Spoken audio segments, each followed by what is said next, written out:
Om Swastiastu. Pemirsa Bali TV dimanapun Anda berada, kembali saya Winata menjumpai Anda dalam Talkshow Merah Putih, dan kali ini kita akan mengangkat topik pembatasan kegiatan masyarakat di antara New Normal Life. Seperti yang kita ketahui bersama bahwa Kota Denpasar sudah menetapkan pembatasan kegiatan masyarakat melalui Perwali nomor 32 tahun 2020, yang ini sempat juga mengundang katakanlah pro dan kontra. Tetapi mungkin kita kaitkan dengan adanya wacana juga pelonggaran yang akan dilakukan oleh pemerintah pusat walaupun dalam batas rencana. Kemudian di Denpasar melaksanakan pengetatan ya. Tentu ada tujuan, ada maksudnya, dan pemerintah pusat juga menyampaikan tentang apa yang disebut dengan New Normal Life. Nah, kalau di Bali disebut dengan Bali era baru gitu. Jadi ada istilah yang ditetapkan juga di Bali, ini diharapkan juga digunakan. Nah, bagaimana sebenarnya PKM di Denpasar ini? Bagaimana pelaksanaan yang juga diharapkan daerah-daerah lain juga yang ada di sekitar Denpasar juga melaksanakan hal yang sama seperti harapan gubernur. Maka dari itu kita ada beberapa orang narasumber. Pertama ada Pak Dewa Rai, beliau adalah juru bicara gugus tugas COVID-19 Kota Denpasar. Kemudian ada Pak Nyoman Mardika, pengamat sosial, aktivis LSM. Kemudian ada Pak I Gusti Ngurah Jaya Saputra, Kepala Diskominfo Badung. Dan satu lagi Pak Made Swadita, Kabag Humas Pemda atau PMK Badung. Nah, kita akan langsung saja masuk ke sesi pertama. Kita akan berikan kesempatan kepada Pak Nyoman Mardika dari pengamat sosial, mungkin berkaitan dengan pelaksanaan PKM di Kota Denpasar. Sejauh ini seperti apa ya? Mungkin ada suara pro, ada kontra, ada kritik dan segala macam. Kita langsung saja berikan kesempatan kepada Pak Mardika. Pak Mardika, kalau ini kan sudah diterapkan 15 Mei ya, dan akan nanti sampai 14 Juni, ada sekitar 1 bulan. Nah, selama ini mungkin dari pengamatan Pak Mardika apa yang bisa sampaikan kepada pemirsa tentang perkaitan pelaksanaan dari PKM atau pembatasan kegiatan masyarakat ini. Terkait dengan pembatasan kegiatan masyarakat sesuai dengan Perwali 32 2020, ada beberapa hal yang memang perlu harus disampaikan kepada publik, dan ini juga akuntabilitas seperti apa yang harus dilakukan oleh pemerintah Kota Denpasar selama proses yang sudah berlangsung terkait dengan pembatasan kegiatan masyarakat. Pada awal pemberlakuan pada tanggal 15 Mei 2020, itu nampaknya di beberapa titik berdasarkan informasi-informasi yang kami dapat dari beberapa rekan maupun dari membaca media, itu ada kekreditan di beberapa wilayah dan sebagainya gitu. Ini artinya belum sigapnya di tahap hari pertama itu pemerintah mengantisipasi bagaimana melakukan proses pembatasan kegiatan masyarakat, di mana adanya semacam penumpukan di beberapa titik, dan inilah yang harus diantisipasi sampai ke depan.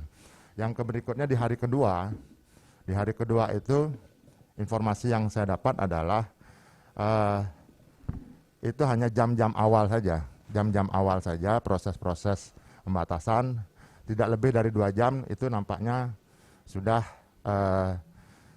daya tahan dari petugas di perbatasan itu sudah mulai berkurang dan sebagainya. Sebenarnya pembatasan kegiatan masyarakat di beberapa perbatasan atau titik-titik perbatasan itu sebenarnya berlakunya dari jam berapa sampai jam berapa gitu. Di sana tidak secara tegas diatur di dalam Perwali. Saya tidak membaca itu dalam daftar pemberlakuannya. Ketika di perbatasan di titik-titik itu sebenarnya jam berapa sampai jam berapa. Karena kita lihat kadang-kadang di beberapa titik, katakanlah di Uma Anyar itu dikosongkan, justru yang di Sesetan yang terjadi proses pembatasan. Atau di perbatasan Badung dengan Denpasar juga ada seperti itu, kadang-kadang juga tidak ada dan sebagainya. Itu informasi-informasi yang kita dapat dan sebagainya. Terkait dengan, ya ini masukan aja kepada Pemkot Denpasar terkait dengan PKM, apalagi sekarang apa istilahnya tadi? Bali era baru. Gitu. Bali era baru, Bali era baru. New Normal Life gitu bahasanya. Ya. Kalau New Normal Life yang rencana diberlakukan oleh pemerintah pusat itu kan ada proses kajian. Pertama ada kajian semacam kajian epidemiologi, jadi kajian kesehatan masyarakatnya itu harus ada proses kajian dan sebagainya, kajian secara ekonomi, kajian secara sosial sebelum proses pelonggaran-pelonggaran itu dilakukan secara optimal, karena kan relaksasi itu sebenarnya sudah dilakukan oleh pemerintah pusat dengan membuka beberapa bandara. Tetapi di daerah justru terjadi adalah proses pengetatan yang dilakukan oleh pemerintah daerah, khususnya yang sekarang terjadi adalah melalui program atau kegiatan PKM yang ada di Kota Denpasar. Bahkan Pak Gubernur merencanakan 3 kabupaten lagi Diharapkan juga melakukan hal yang sama gitu ya, melakukan di PKM juga. di Kota Denpasar. Nah, inilah yang apakah New Era Bali ini seperti apa konsepnya? Ini harus dibuka oleh, karena ini yang menyatakan adalah pemerintah provinsi, ini harus dibuka seperti apa, kajiannya bagaimana dan sebagainya. Mungkin nanti bisa disampaikan oleh Kabak Humas Pemkot Denpasar, karena kan dalam tahap pertama PKM ini saya dengar itu 15 sampai tanggal 30 Mei gitu, tahap awal. Yeah. Nah, harusnya sudah disampaikan seperti apa tahap awal ini proses kajiannya. Apakah nanti akan tanggal 30 ada semacam informasi kepada publik selama 2 minggu ini sudah ada kajiannya enggak? Hasilnya seperti apa? Misalnya katakanlah hasilnya relatif kontraproduktif gitu misalnya. Apakah PKM-nya akan dilanjutkan gitu. Nah, inilah proses, atau mungkin justru hasilnya lebih baik katakanlah dengan adanya penurunan. Pak Mardika, kalau mungkin kita bisa pantauan di masyarakat sendiri, sebenarnya masyarakat bagaimana menanggapi? Apakah mereka kebingungan, resah atau apa dalam melihat PKM ini sebenarnya? Ada kegamangan. Mengapa mereka bisa seperti itu? Ya, ada kebingungan, ada kegamangan yang terjadi di masyarakat. Itu adalah sebenarnya PKM ini modelnya seperti apa? Ya, karena yang diperiksa itu adalah identitas, kartu identitas dan sebagainya. Yang diperiksa bukan fokus pada COVID-19-nya, tapi KTP, surat perjalanan. Itu yang sibuk jadinya masing-masing desa, kelurahan, desa adat itu mengurus yang namanya surat perjalanan, surat keterangan itu ya?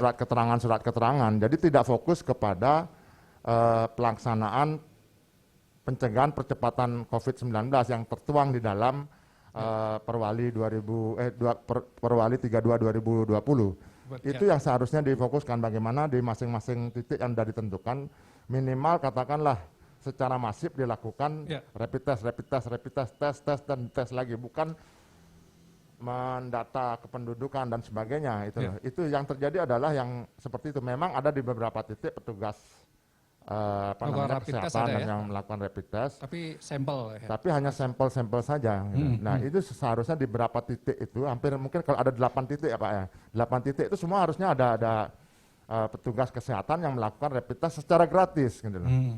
Jangan disuruh bayar orangnya. Itu kan enggak fair namanya kalau disuruh bayar besar. Itu secara gratis dilakukan di 8 titik yang ada di perbatasan-perbatasan itu, sehingga tidak hanya fokus kepada pemeriksaan identitas kependudukan, surat perjalanan, surat keterangan dan sebagainya. Jadi lakukan tes kesehatan, bila perlu dilakukan swab, tes swab atau PCR dan sebagainya, supaya mengetahui lebih dekat apakah yang bersangkutan positif COVID ataupun tidak. Itu yang terjadi adalah kondisi di masyarakat seperti itu. Jadi masih terjadi kebingungan di masyarakat ini, harusnya bisa dijelaskan juga dengan baik oleh pemerintah Kota Denpasar dalam pelaksanaan. Selayaknya seperti itu. Jadi selayaknya seperti itu. Dia ada semacam penjelasan, sosialisasi yang mohon maaf nih Pak Kabak Humas, jadi sosialisasinya belum optimal sehingga di basis-basis masyarakat yang ada di kelurahan maupun di tingkat desa itu tidak memahami secara maksimal, apalagi mereka disuruh membaca Perwali 32 2020 itu tidak akan terjadi dan sebagainya. Baik, saya langsung ke Pak Dewa Rai. Sebagai juru bicara dan juga Kabak Humas, ya ini paling sering juga memberikan penjelasan ke masyarakat ya. Tapi masih ada penilaian masih minim gitu sosialisasinya, kemudian ada kebingungan di masyarakat. Nah, Pak Dewa bisa dijelaskan ini lebih detail, lebih terang benderang sebenarnya PKM ini seperti apa sih gitu? Jadi mungkin perlu kami sampaikan latar belakang ya. Jadi kenapa pemerintah Kota Denpasar harus mengambil satu kebijakan dengan menerbitkan perwali pembatasan kegiatan masyarakat. Jadi ini perlu juga diketahui oleh masyarakat dan kita juga di berbagai kesempatan juga kita menginformasikan apa yang menjadi latar belakang pemerintah kota, Pak Wali Kota untuk mengambil kebijakan perwali PKM ini. Jadi yang mendasari adalah pertama itu adalah peningkatan kasus. Jadi perlu dipahami bahwa kebijakan pembatasan kegiatan masyarakat adalah kita melihat dari tren peningkatan kasus di Kota Denpasar yang memang ada fluktuatif ya. Tetapi kalau kita melihat masih terus ada peningkatan kasus dan bahkan sudah terjadi transmisi lokal. Jadi perlu dipahami juga oleh masyarakat. Kenapa harus mengambil kebijakan inilah? Kita melihat satu formula. Jadi formula ini kita coba karena beberapa daerah juga melakukan pembatasan-pembatasan seperti ini. Yang kedua, kita masih melihat masih tingginya aktivitas masyarakat di Kota Denpasar. Jadi kalau kita cermati mungkin dan beberapa pengamat juga menyampaikan bahwa di Kota Denpasar ini seperti tidak terjadi apa-apa. Ya, tidak terjadi sesuatu, hanya normal saja.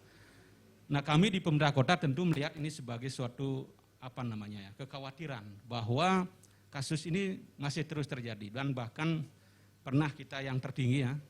Sekarang daerah kita di Bangli yang tertinggi kita.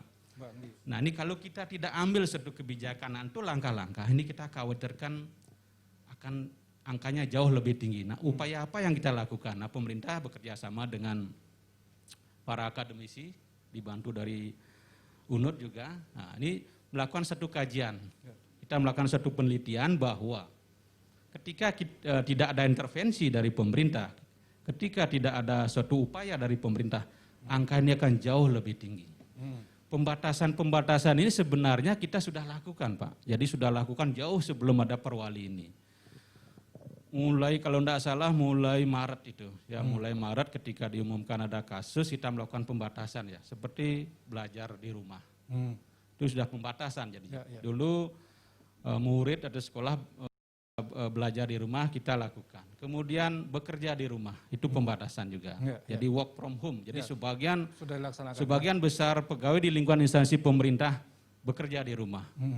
Kemudian pembatasan operasional tempat-tempat usaha, maksimal kita batasi. Kemudian juga kita membatasi tempat-tempat hiburan malam yang berpotensi mengumpulkan massa. Ya, kalau sudah misalnya ini apa yang lebih istimewa Pak? Nah, dari ini PKM? sebagai payung hukum. Payung hukumnya. Payung hukum bahwa kita ada landasan hukumnya untuk melakukan sesuatu melaksanakan kegiatan. pembatasan-pembatasan Jadi sebenarnya payung hukum. Tapi faktanya kegiatan kita sudah lakukan jauh sebelumnya. Jadi sudah dilaksanakan. untuk apa? Sebagai ada landasan kita, payung hukum kita untuk aparat kita, petugas kita, satgas kita untuk bertugas di lapangan.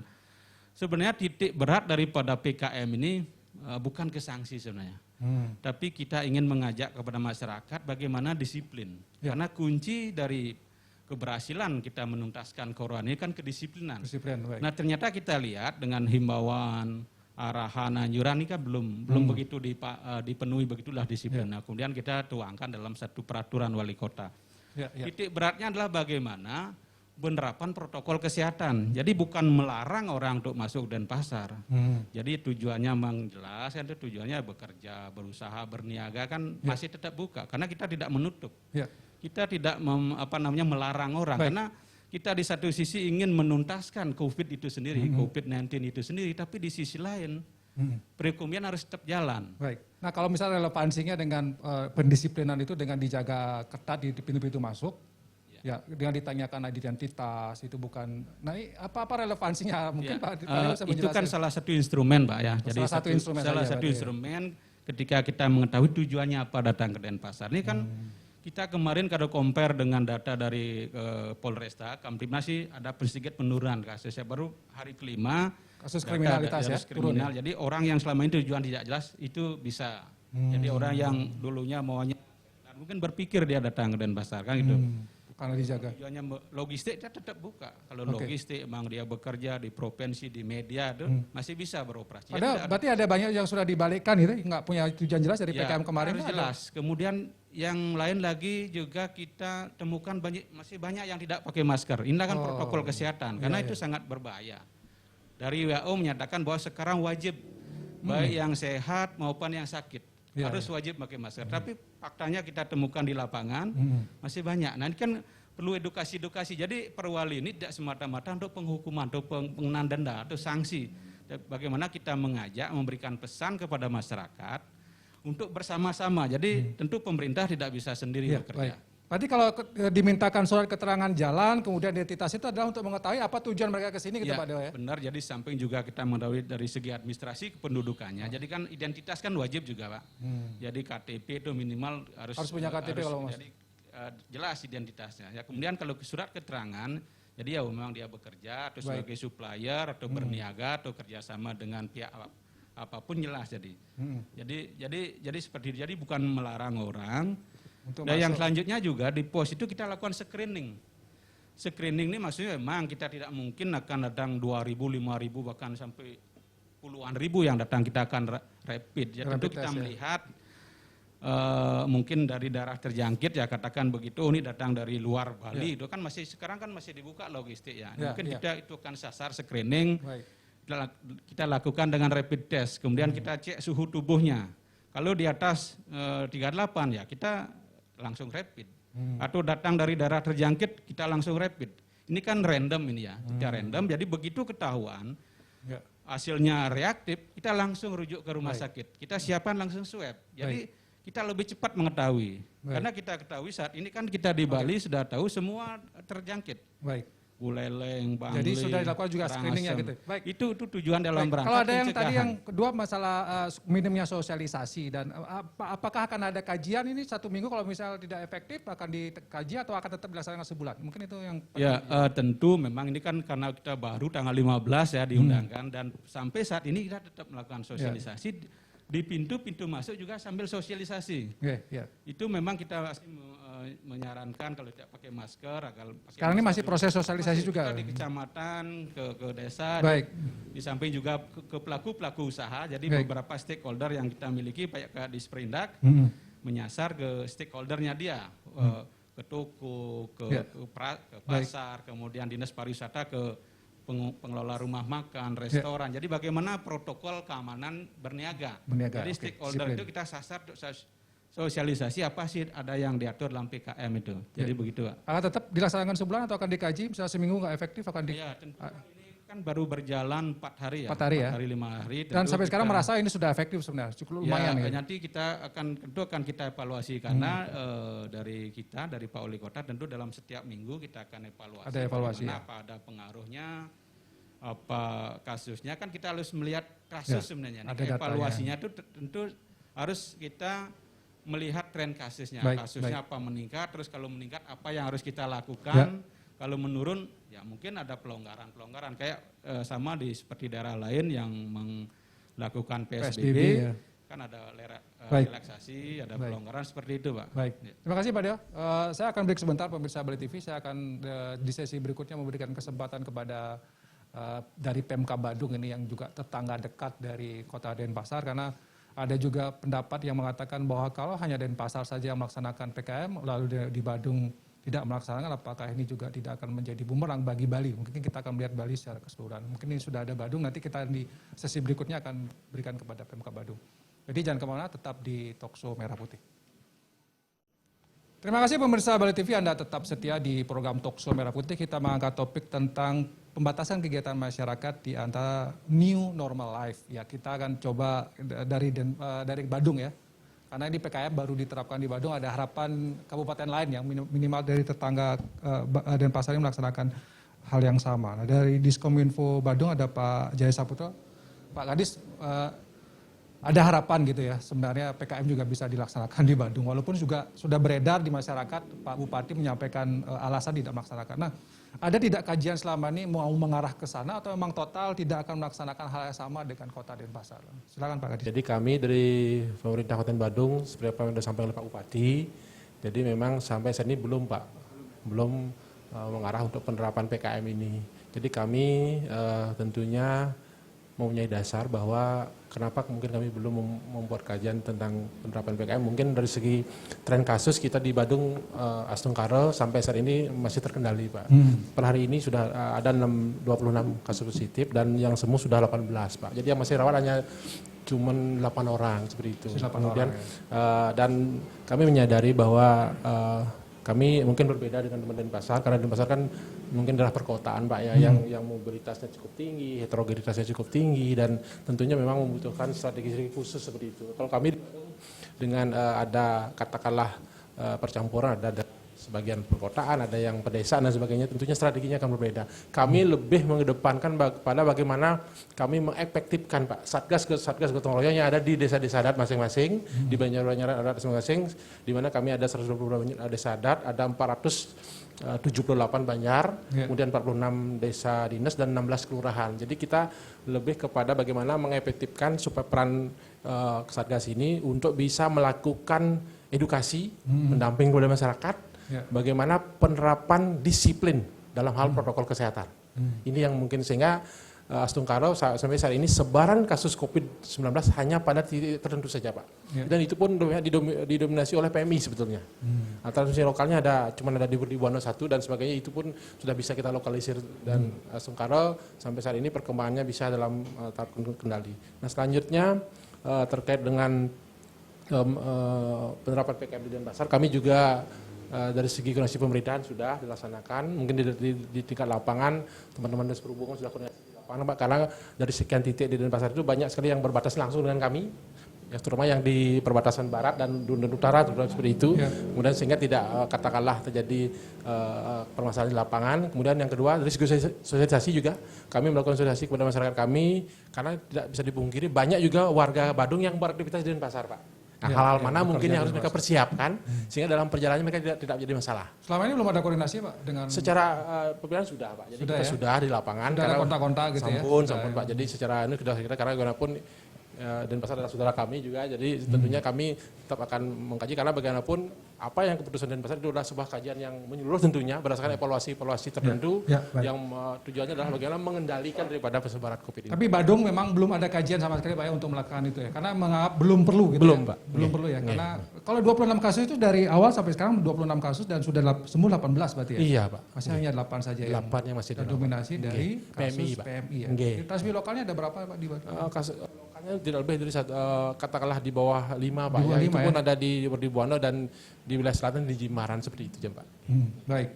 Dari Kabag Humas mungkin bisa membantu sedikit ada penjelasan dari ikut apa tidak ikut mensosialisasikan ke PKM. Karena banyak juga warga Badung yang ke Denpasar gitu ya. Apakah dari Kabag Humas ada program tidak ikut mensosialisasikan?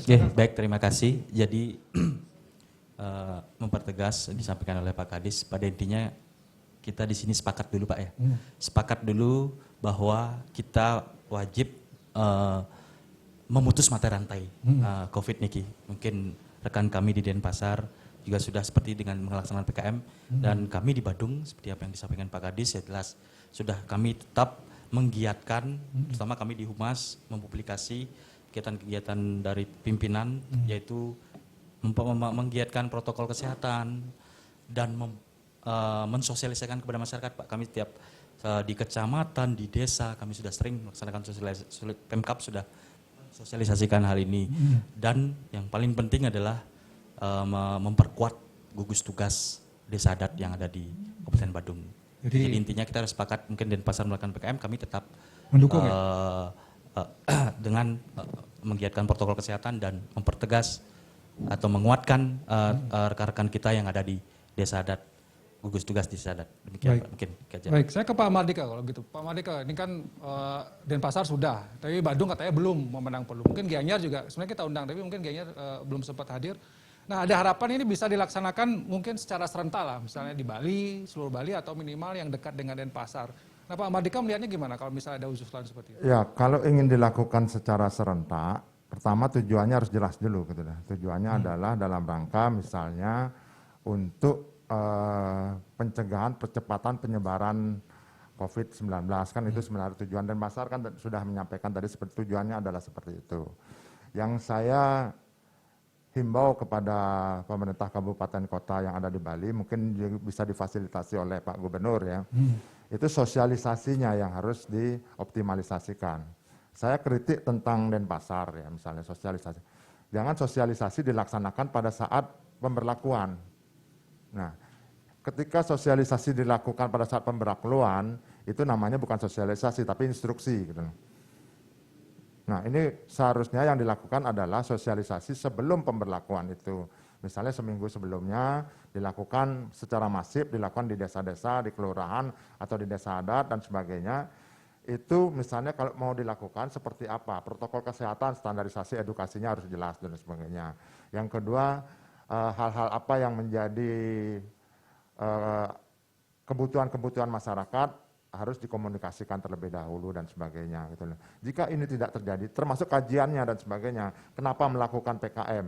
Sekalipun tadi Pak Kabak Humas Pemkot Denpasar sudah menyatakan ada kajian, tapi publik, kami sendiri ya kelompok masyarakat menengah yang biasa mencoba itu tidak pernah mendapatkan kajian secara utuh, hanya mendengar penjelasan data-data dari Pak Kabak Humas. Tapi kajian secara sosiologis, kajian secara ekonomis, dan juga apalagi terkait dengan masalah kajian epidemiologi. Nah itu kita tidak pernah terpublikasikan tentang kajian semacam itu. Mudah-mudahan dalam waktu dekat kajian itu ada sehingga publik bisa membaca kajian itu, gitu, sehingga bisa memaklumi kenapa PKM itu dilakukan. Tapi kalau itu tidak dilakukan sebuah proses kajian, wajar aja masyarakat menjadi bingung. Nah apabila itu dilakukan juga oleh kabupaten lain yang ada di Bali, Pak Gubernur harusnya bisa melakukan sebuah mediasi, memfasilitasi hal-hal apa jika bukan hanya karena faktor prestasi dari pemerintah pusat mengatakan Bali sudah lebih bagus dari provinsi-provinsi lain. Kalau saya secara pribadi tidak cukup bangga dengan apa namanya pujian-pujian semacam itu. Sebenarnya yang sudah melakukan kesadaran kolektifnya kan sebenarnya masyarakat yang memang sudah sadar sebenarnya gitu loh.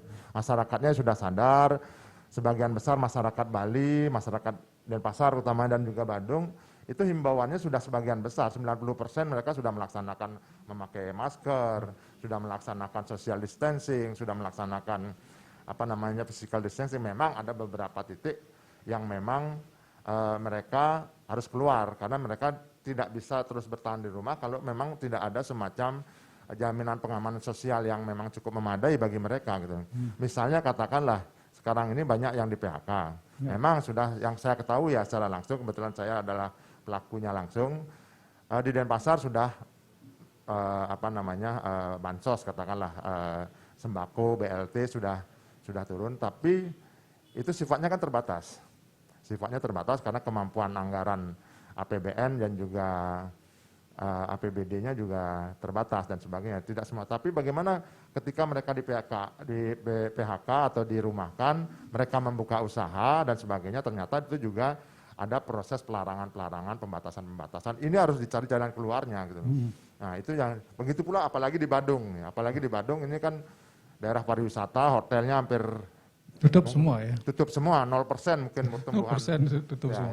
itu juga Kuta sudah lebih sepi daripada Denpasar. Denpasar rame, Kuta udah itu sepi. juga harus dicari jalan keluar supaya nanti tidak menjadi herd immunity. Itu berbahaya kalau terjadi herd immunity. Saya bisa tambahkan sedikit ya, saya bisa tambahkan terkait dengan sanksi tadi. Saya membaca di Perwali 32/2020, di sana sanksi-sanksinya adalah sanksi administratif dan sanksi adat. Nah, sanksi administratif itu kepada siapa? Apakah yang melanggar misalnya? Karena di desa kelurahan itu tidak bisa atau di pemerintah itu tidak bisa serta-merta melaksanakan sanksi administratif, apalagi terkait dengan sanksi kependudukan. Ini apakah ini sudah, karena di konsiderannya tidak mencantumkan undang-undang tentang kependudukan di sana gitu. Misalnya kalau yang bisa memberikan sanksi tentang harus dasarnya adalah undang-undang sistem administrasi kependudukan dan sebagainya. Begitu pula dengan sanksi adat. Misalnya ada orang Badung ke Denpasar di wilayah di perbatasan, apakah dia kepada sanksi adat siapa yang dipergunakan? Ini hanya dikenakan sanksi adat, itu bahasa yang di perwalinya seperti itu. Nah, inilah yang perlu dicoba diinformasikan, dikomunikasikan. Ini tugasnya Pak Dewarai sebagai Kabak Humas yang mencairkan bahwa sanksinya ini loh yang diperlukan, sanksi-sanksi dan sebagainya. Sehingga kami di lapangan, masyarakat yang di lapangan paham tentang, oh kalau saya melanggar sanksinya ini. Sanksi adatnya seperti apa dan sebagainya. Baik Pak Mardika, jadi memang ada beberapa hal ya berkaitan dengan sanksi tadi yang terakhir, kemudian ada bantuan bansos dan apakah ini karena terbatas gitu lah ya. Ini juga langsung mungkin Pak Dewa bisa menjawab kritikan dari masyarakat. Tapi nggak dikasih makan gitu misalnya. Nah kan apakah ini karena informasi yang kurang jelas, mereka nggak paham PKM seperti apa, jadi ribut di bawah gitu. Sebenarnya kan kita dua sisi sebenarnya ya. Dari sisi pencegahan atau pemutusan rantai COVID-19 dan juga dari sisi ekonomi. Karena awal kasus ini kan sebenarnya bermula dari krisis kesehatan. Ya, betul. Itu berdampak kepada krisis ekonomi, krisis sosial, dan krisis kesejahteraan kan itu. Ya, ya, ya. Nah, oleh PKM inilah mencoba kita menjawab bahwa jadi dari sisi pencegahannya, dari sisi pemutusan COVID-19 ini kita jalan. Tetapi dari sisi ekonomi masih tetap jalan. Jadi karena kita bukan PSBB. Jadi PKM non PSBB. Kita bukan lockdown. Jadi nah kemudian bantuan-bantuan tentu dari berbagai sumber kita sudah menyampaikan seperti yang disampaikan Pak Mardike. Itu memang ada sumbernya dari APBN. APBN ada. Ini dalam bentuk BST, bantuan sosial tunai dari Kemensos. Ini sudah berjalan. Kemudian ada dulu waktu April itu masih program sembako. Itu sudah jalan kita laksanakan. Kemudian dari APBD. APBD juga kita sudah mulai jalan dari yang itu bersifat di sektor informal dalam bentuk BLT, bantuan langsung tunai. Kemudian ada yang sektor formal. Ini sudah jalan dan beberapa kita sudah salurkan. Kemudian ada juga bantuan dari BLT dana desa. Dari anggarannya yang ada di masing-masing desa, ya? itu anggarannya dari pusat.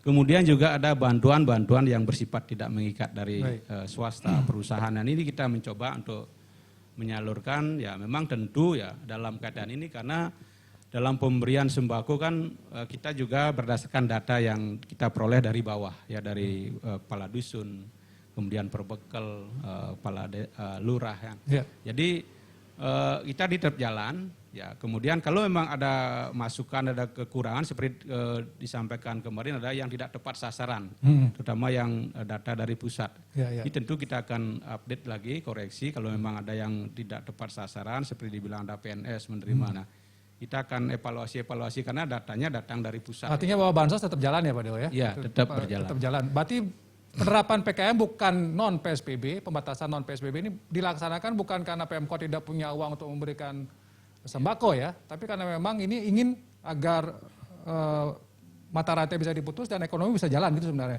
Jadi karena selama ini berkembang alasan ini curang nih pemerintah nggak mau ngasih bansos, kita nggak punya uang gitu. Bukan karena itu Pak Dewa ya, mungkin bisa diklarifikasi lagi. Jadi sebenarnya kalau kita lihat ya, kalau di Denpasar kan masih berputar ini, pasar masih kita buka, kan tidak ada penutupan, cuma pembatasan jam operasional. Pusat perbelanjaan masih normal.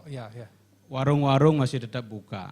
Kemudian toko, apalagi toko-toko berjaringan masih tetap buka. Jadi aktivitas masyarakat itu masih tetap bisa berjalan. Tetapi yang dititik beratkan dalam Perwali ini diatur adalah bagaimana kita menerapkan protokol kesehatan, protokol berniaga.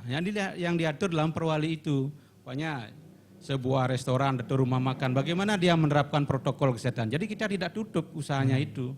Jadi harus jaga jarak namanya. Kursinya harus diatur, ya maksimal 50% dari kapasitas. Menerapkan protokol kesehatan, physical distancing sana. Terus pengunjung atau pelayannya wajib memakai masker. Ini itu diatur dalam Perwali atau gimana? Diatur dalam Perwali. Okay. Kemudian wajib menyiapkan hand sanitizer. Jadi di pintu masuk, tiap orang yang baru datang harus SOP-nya harus pakai hand sanitizer. Kemudian menyiapkan cuci tangan itu. Di depan harus sekarang mungkin kita sudah lihat beberapa usaha-usaha di depan sudah menyiapkan tempat cuci tangan. Ini wajib kan diatur dalam Perwali. Wajib nanti diatur dalam Perwali. Kemudian harus mengukur suhu tubuh. Dicek kalau memang di atas 38 ya mungkin kita beritahukan ya bisa sementara jangan dulu. Berarti jadi ini seperti menjadi usaha preventif kita, mencegah. Jadi kita tidak menutup karena seperti tadi saya sampaikan tadi ekonomi harus tetap berjalan. Di pasar kita sudah memang kita akui ada beberapa pasar yang masih ramai ya, tapi yang kita bisa atur ya, kayak di pasar Badung kita sudah mulai atur jarak. Sehingga ada jarak antara satu pedagang dengan pedagang yang lainnya, antara satu lapak dengan lapak yang lainnya kita atur. Ada jarak 1 meter sampai 1,5 meter biar tidak berkerumun orang. Dalam Perwali ini tentu mungkin ada kekurangan, kelemahan, inilah fungsi evaluasi kita. Satu lagi yang apa? Sanksi Pak Dewo, sanksi adat, sanksi administrasi gimana menanggapi itu dari tentu sebenarnya dari dari Perwali ini tentu bukan menitik beratkan kepada sanksi. Nah, kalau masyarakat disiplin, kemudian dengan penuh kesadaran, tentu sanksi ini tidak kita terapkan. Tapi bagaimana kita ingin mengajak masyarakat biar disiplin? Ini dalam kaitan COVID, bukan dalam kondisi normal. Jadi perlu dipahami juga, perlu dimengerti. Ini kan istilahnya kita bertempur. Ya. Melawan siapa? Melawan COVID. COVID ini siapa? Musuh kita bersama. Ya, jadi ini kita harus memerlukan kekuatan bersama-sama. Tidak bisa kita hanya mengandalkan pemerintah saja. Pemerintah pusat, pemerintah provinsi, kabupaten kota, sampai ke tingkat yang paling bawah. Makanya kita bentuk Satgas Gotong Royong. Ini harus kekuatan inilah kita gerakkan bersama untuk melawan COVID itu. Karena masih ada COVID ini pasti akan terganggu kita. Nah oleh karena itu dalam Perwali ini juga kita bagaimana mengajak masyarakat untuk new normal life baru. New normal life baru itu artinya bagaimana masyarakat itu terbiasa dia harus menggunakan masker. Kalau dulu kan mungkin masyarakat sangat ribet ya pakai masker. Sekarang harus menjadi kebiasaan dia. Artinya lifestyle baru dia. Kebiasaan baru. Kemudian jaga jarak, physical distancing harus. Dulu mungkin kita bergerombol ya duduk berdempetan. Sekarang harus jaga jarak. Kan gitu juga kita harus biasakan cuci tangan. Dulu mungkin kita tidak pernah jarang, mungkin baru makan baru cuci tangan. Sekarang harus setiap selesai kegiatan atau selesai apa harus lebih sering lah. Jadi sanksinya tidak ditekankan kan? Selama ini juga belum ada yang berikan sanksi ya? Belum ada yang diberikan sanksi oleh dari Perwali? Belum ada. Artinya? Si push up ada. Ya ini sanksi itu push up sebelum penerapan Pak. Sebelum penerapan. Makanya di Perwali ini tidak diizinkan lagi. Itu kalau dulu ya sebelum ada Perwali ini kan tidak ada payung hukum. Jadi Satgas di desa. Bisa saya tambahkan sedikit. Ya, atau yang paling sanksi yang kalau misalnya masyarakat ada yang melanggar masuk, misalnya tidak dikembalikan gitu saja. Sanksinya ya tidak diizinkan. Kalau tidak pakai masker, gitu, ya harus pakai masker dulu. Ya bisa. Atau dulu kan kita udah sering ngasih bantuan, kemudian ke perempatan, ke pasar, kita sering tiap hari keliling memberi bantuan masker. Nah sekarang kan karena ini kewajiban dan sesuai dengan arahan dari Bapak Presiden, kita wajib pakai masker. Mereka ada yang dikasih masukan? Saya sedikit saja tentang apa yang mungkin ini masalah teknis berkomunikasi saja. Mungkin Pak Kabak Humas lebih paham tentang. Cuma yang kita himbau jangan selalu mengatakan bahwa PKM ini beda dengan selalu bahasanya seperti itu. PKM bukan seperti pada PSBB itu tidak seserem yang apa yang kita duga juga. Kalau buktinya kemarin di Bogor PSBB juga pasar masih buka, mal-mal juga masih buka, di Jakarta mal-mal juga masih buka. Jadi tidak seserem, jangan melakukan sebuah proses dikotomis. Faktanya kita di regulasinya ya kayak PSBB. Jadi itu tidak terlalu penting disampaikan bahwa PKM tidak sama dengan PSBB. Tapi ya makanya wajar dugaan masyarakat ketika terlalu seringnya ungkapan-ungkapan itu, mana sembakonya, mana jaminan sosialnya. Wajar masyarakat karena selalu pemerintah Kota Denpasar atau pemerintah yang lain menyatakan bahwa PKM bukan PSBB, tapi regulatifnya itu sudah model seperti PSBB dan sebagainya. Inilah cara mengkomunikasikan, mensosialisasikan, ini penting. Ini sekedar masukan bagi saya. Jangan berulang-ulang mengatakan seperti itu, faktanya PSBB juga tidak maksudnya seserem. kata-kata yang mana, kalimat yang mana? Karena Pak Wali menyatakan, Pak Wali Kota dalam salah satu media, itu di Bali TV juga saya sempat lihat bahwa Pak Wali sempat menyatakan PKM bukan PSBB gitu. Nah juga yang lainnya juga menyatakan sama seperti PLT Kabak Hukum, dia dalam Instagramnya juga menyatakan bahwa PKM bukan PSBB dan sebagainya. Saya kembali ke Pak Diskominfo, mungkin kalau tidak PKM, karena kita nyung-nyung bansos sih Pak Diskominfo Badung, mungkin di Badung sendiri kalau kita ngomongin bansos seperti apa? Ini apakah sudah ada atau masih direncanakan atau seperti apa? Sudah jalan enggak sebelum kita? Jadi terkait dengan pelaksanaan pemberian bansos kepada masyarakat, jadi kami dari pemerintah Kabupaten Badung sesuai dengan apa yang sudah disampaikan tadi Pak Kabag Humas juga sudah menyampaikan bahwa untuk pelaksanaan bansos di masing-masing kabupaten itu memang sudah dilaksanakan dan kami di Bandung khususnya sudah melaksanakan.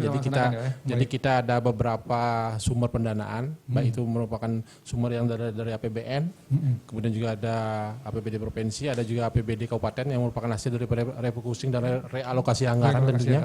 Kemudian ada juga dari BLT desa, kemudian ada juga dari pihak ketiga dan kami sekarang sedang mempersiapkan juga karena bagaimanapun kita kan harus juga memastikan bahwa pelaksanaan bansos itu tepat sasaran. Kami melaksanakan cleansing data karena bagaimanapun kami punya 127.569 KK. Jadi kita melaksanakan katakanlah cleansing data. Kami ingin memastikan karena bagaimanapun bantuan itu harus berbasis KK, Pak. Dan NIK tentunya. Jadi kita ingin memastikan bahwa setiap KK di Badung yang sudah mendapatkan bantuan itu tidak duplikasi. Kemudian kita lakukan irisan-irisan sehingga nanti bansos yang diserahkan itu tepat sasaran dan tidak berisiko hukum, kan gitu Pak ya. Nah, sampai saat ini sudah ada sekitar hampir 30% atau tepatnya 27.969 kakak Badung yang sudah mendapat bantuan. Sudah mendapatkan. Baru 30% Pak ya? Ya, hampir 30. Dan sekarang sedang 30%-nya nanti akan sedang bergerak Pak. Kita ya? sedang membuka katakanlah link dan proses untuk pendaftaran pekerja formal. Dan itu dari APBN saja atau dari APBD juga diambil? Ada. Jadi yang sekarang sudah dieksekusi adalah BLT Desa, kemudian BST Bansos, dan sekarang sedang persiapan untuk eksekusi APBD Pak. APBD ya. Terutama untuk pekerja informal dan formal. Baik. Oke, kita akan break sebentar, nanti kita lanjutkan lagi dan di closing statement akan saya berikan kesempatan kepada masing-masing narasumber untuk menyampaikan mungkin klarifikasi statement terakhir, harapan dan yang berkaitan dengan topik kita. Jadi yang kemarin saya akan kembali setelah yang satu ini.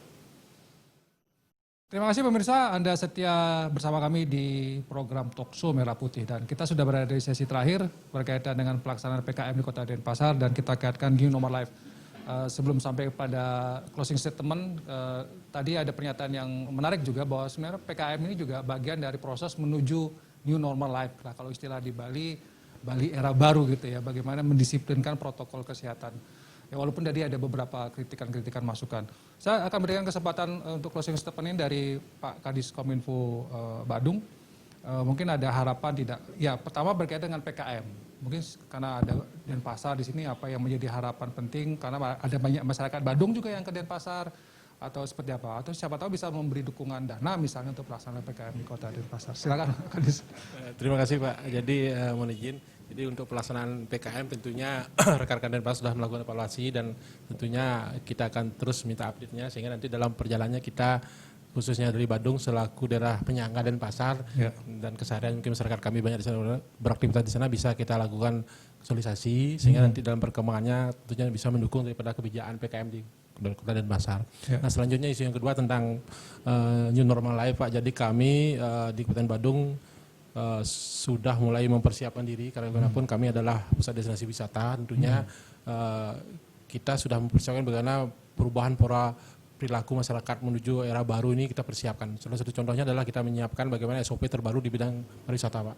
Jadi berdasarkan hasil rapat virtual kita dengan Kementerian Menparekraf, jadi kita sudah diberikan gambaran-gambaran seperti apa tentang new normal di bidang pariwisata ini. Tentunya kita sudah dengan OPD terkait sudah mempersiapkan sehingga nanti begitu katakanlah kebijakan pemerintah pusat sudah terjadi kita sudah siap Pak untuk itu karena Bali itu akan dijadikan sebagai lokomotif untuk pergerakan ini seperti itu informasinya. Nah selanjutnya di bidang hal lain juga kita di bidang sosial budaya dan sebagainya kita juga mengoptimalkan bagaimana peran desa adat dan banjar adat dan kami juga dari segi kebijakan pelaksanaan internet dan sebagainya gratis di masing-masing banjar kita akan perkuat lagi sehingga nanti melahirkan berbagai efek seperti misalnya pengembangan UMKM, pendidikan, kesehatan yang kita berbasis katakanlah masyarakat dengan tetap memperhatikan protokol kesehatan. Nah selanjutnya dalam hal tata kelola pemerintahan, e-government, jadi kita selama ini sudah memaksimalkan peran daripada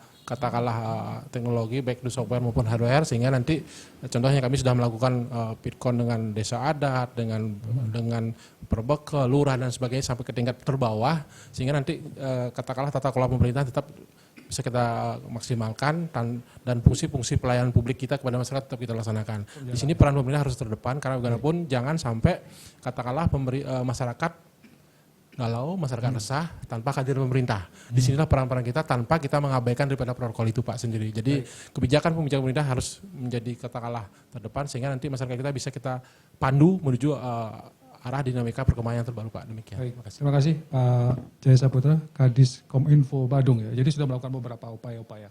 Baik, saya langsung ke Mardika.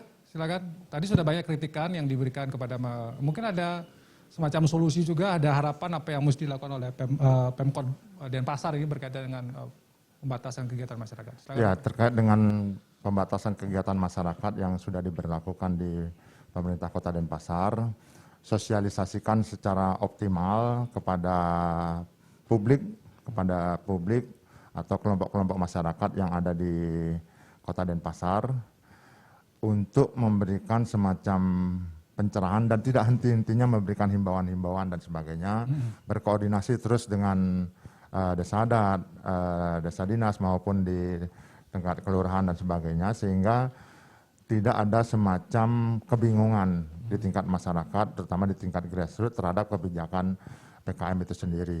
Nah, apabila pengetatan yang dilakukan, mohon juga sanksinya juga tidak terlalu berlebihan. Ketika menerapkan sanksi, konsekuensinya adalah berikan mereka jaminan sosial dan sebagainya. Itu sebagai konsekuensi yang memang harus dilakukan oleh siapapun yang melakukan proses pembatasan, apakah itu PKM, mungkin Badung akan beda namanya atau kabupaten beda namanya lain dan sebagainya, tapi pemberlakuannya model seperti PKM, silahkan saja seperti itu dilakukan, tapi kami akan tetap melakukan proses pengawasan. Publik wajib melakukan sebuah proses pengawasan.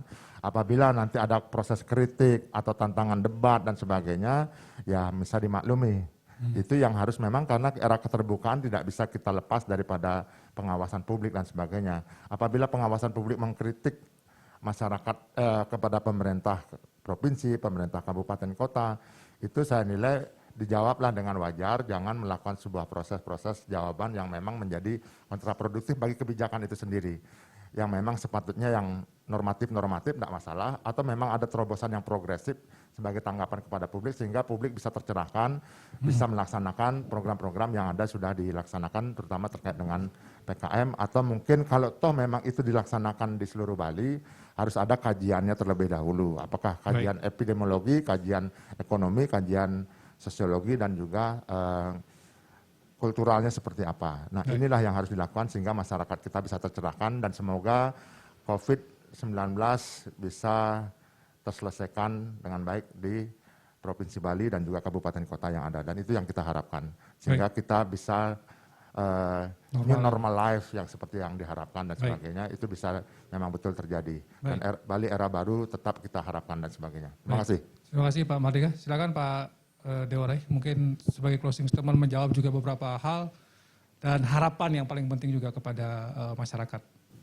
Terima kasih. Jadi memang mungkin perlu menjadi kesepakatan kita bersama ya, bahwa COVID-19 ini adalah masalah kita semua. Yeah. Jadi masalah pemerintah juga. Nah, terus kami ingin mengajak dari pemerintah mengeluarkan satu regulasi kebijakan, dan ini adalah terobosan kita, terobosan di pemerintah Kota Denpasar dalam rangka untuk mempercepat penanganan COVID-19. Nah, oleh karena itulah diperlukan sinergi. Jadi kita harus bersinergi seluruh stakeholder yang ada di pemerintah Kota Denpasar, kemudian masyarakat, komponen-komponen masyarakat yang ada di Kota Denpasar, kita mencoba untuk ajak bersama, kita rangkul. Makanya kita kenapa harus melibatkan peran adat, karena kita ketahui mungkin strata masyarakat kita di Bali masih sangat menghormati simbol-simbol adat itu sendiri. Nah, oleh karena itulah dalam rangka percepatan penanganan COVID-19 ya, kita libatkan bersama-sama agar bisa dipercepat, karena bagaimanapun juga kalau ini semakin lama tidak tertangani, ini tentu akan menambah penderitaan bagi kita semua. Nah, oleh karena itu ada kata kunci sebenarnya ya untuk menuju new normal life. Apa kata kuncinya? Bagaimana kita disiplin. Sebenarnya kalau kita disiplin, karena ini menurut beberapa ahli kan, ini kan sampai kapan kita juga tidak tahu ya. Mungkin bisa panjang, bisa sampai akhir tahun ini, bisa sampai tahun 2021, atau mungkin virus ini tidak akan hilang, dia tetap ada. Nah, oleh karena itulah PKM ini kita mencoba untuk mengajak masyarakat untuk bagaimana menerapkan new normal life. Jadi kehidupan baru, gaya baru dengan protokol kesehatan tadi. Kuncinya disiplin, kesadaran, kejujuran, dan gotong royong. Jadi itu kunci keberhasilan kita bersama-sama untuk dalam rangka percepatan penanganan COVID-19 ini. Baik, terima kasih Pak Dewarai, terima kasih Pak Mardika, terima kasih Pak Kadis, Pak Jaya Saputra, dan juga Pak Made atas waktunya yang sudah memberikan kepada kita semacam penjelasan-penjelasan di tengah kebingungan, terutama dengan PKM ya. Kalau Badung belum, jadi PKM sudah dilaksanakan di Denpasar. Mudah-mudahan kalau ini dievaluasi bisa menurunkan kurva positif, tentu ini akan menjadi pilot project atau percontohan yang mungkin bisa juga diterapkan di Bali, karena ada tren di Bali kasusnya terus meningkat. Terlepas dari pro dan kontra, apa yang disampaikan Pak Dewarai tadi adalah ini upaya bagaimana kita mendisiplinkan diri dan menuju kehidupan normal yang baru. Atau kalau dalam istilah Pak Gubernur itu Bali era baru. Nah demikian Talkshow Merah Putih kali ini. Saya ucapkan terima kasih atas perhatian Anda. Mudah-mudahan ada manfaat yang bisa diambil. Saya tutup dengan Parama Santi. Om Santi Santi Santi Om.